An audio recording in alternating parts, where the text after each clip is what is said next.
Subscribe to Color Frames. Rohit Sharma కెప్టెన్సీలో Bharat రెండో T20 ప్రపంచ cup title గెలుచుకుంది. ఈ చారిత్రాత్మక విజయం తర్వాత రోహిత్ పొట్టి ఫార్మాట్కు వీడ్కోలు పలుకుతున్నట్లు ప్రకటించాడు. ఈ డెసిషన్ తర్వాత రోహిత్ 2027లో జరగనున్న వన్డే ప్రపంచ కప్లో ఆడతాడా లేదా అనే ప్రశ్నలు తలెత్తాయి. తాజాగా ఆ పుకార్లను రోహిత్ శర్మ చిన్ననాటి కోచ్ దినేష్ లాడ్ తోసిపుచ్చాడు. హిట్ మ్యాన్ రోహిత్ 2027 వన్డే ప్రపంచ కప్ ఆడతాడని పేర్కొన్నాడు. ICC world test championship final తర్వాత అతను టెస్ట్ నుండి రిటైర్ అవుతాడని నేను అనుకోవట్లేదు. అయితే ఫిట్నెస్ సహకరించకపోతే టెస్టులకు కూడా రోహిత్ వీడ్కోలు పలికే అవకాశం ఉందని చెప్పాడు.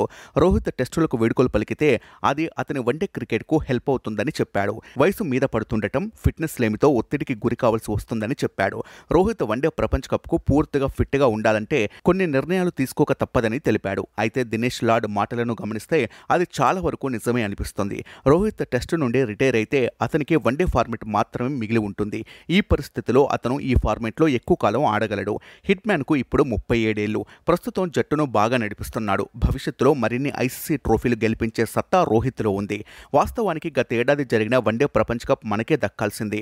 టోర్నీలో వరుసగా 10 మ్యాచ్లు గెలిచిన భారత్ టైటిల్ పోరులో రాణించలేకపోయింది. ఆ టోర్నీలో రోహిత్ వీరబాదుడు బాదాడు. 11 మ్యాచ్ల్లో 54.27 సగటుతో 597 పరుగులు చేశాడు.